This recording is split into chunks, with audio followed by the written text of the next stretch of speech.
ប្រៃមេតឃើញគ្នានៅនេះដើមសាមកនៅដើមធ្នូទូចមកប្រៃចិត្តគ្នាមកជួកន្លះម៉ោងជាងបញ្ញាប់បងប្អូនមកដេញចេញចាំមកយកថ្ងៃខ្លះបញ្ញាប់ពួកអីទៅយកខ្មុំមកយកខ្មុំធំដេញចេញចាំស្អែកមកយកតមកទីវិញនៅដើមធ្នូបងប្អូនដើមធ្នូដាក់ក្រួយ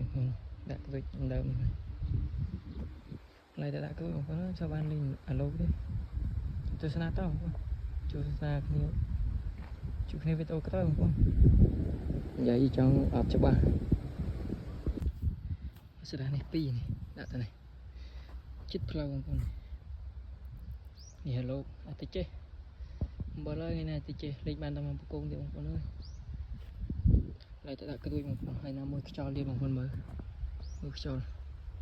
លោកច្រើនបងប្អូននេះលោកជុំវិញមកខ្ញុំដាក់ឯនោះដើមនោះថ្ងៃនេះក្រួយបាន7បងប្អូនក្រួយស្បូរដែរបងប្អូនដាក់ប្រហែល10គីឡូ2 10ស្បូរបងប្អូន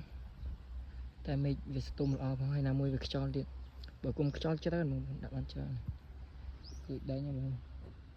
ទស្សនាគ្នាទស្សនាវីដេអូក្រោយបងប្អូនបាយបាយ